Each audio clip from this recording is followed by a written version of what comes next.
உங்கள் குடும்பத்தில் விளைவில்ங்கிற யுத்தம், கடன் பிரச்சனை யுத்தம், முறுமுறுப்பு யுத்தம், சண்டைங்கிற யுத்தம், வேலை கிடைக்காத யுத்தம், சொந்தங்கள் பந்தங்கள் உறவின் மூலமாக பிரிவினைங்கிற யுத்தம், சரியான ஒரு நிரந்தர வருமானம் இல்லாமல் கஷ்டப்படுகிற யுத்தம், கடனை அடைக்க முடியாமல் பலவித போராட்டத்தில் விழுகிற யுத்தம், இப்படிப்பட்ட யுத்தங்கள் நடக்கும்போது நீங்கள் ரெண்டு ஆயத்தை எடுக்கணும். ஒன்று, துதிங்கிற ஆயத்தை எடுங்க.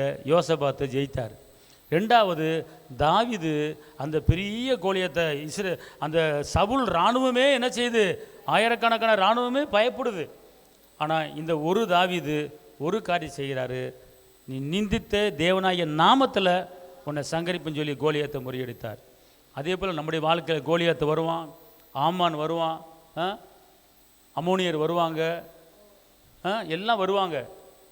ஆனால் நீ என்ன செய்யாத, பயப்படாத. துதிங்கிற ஆயுதம் உன் கையில் இருக்கிறது.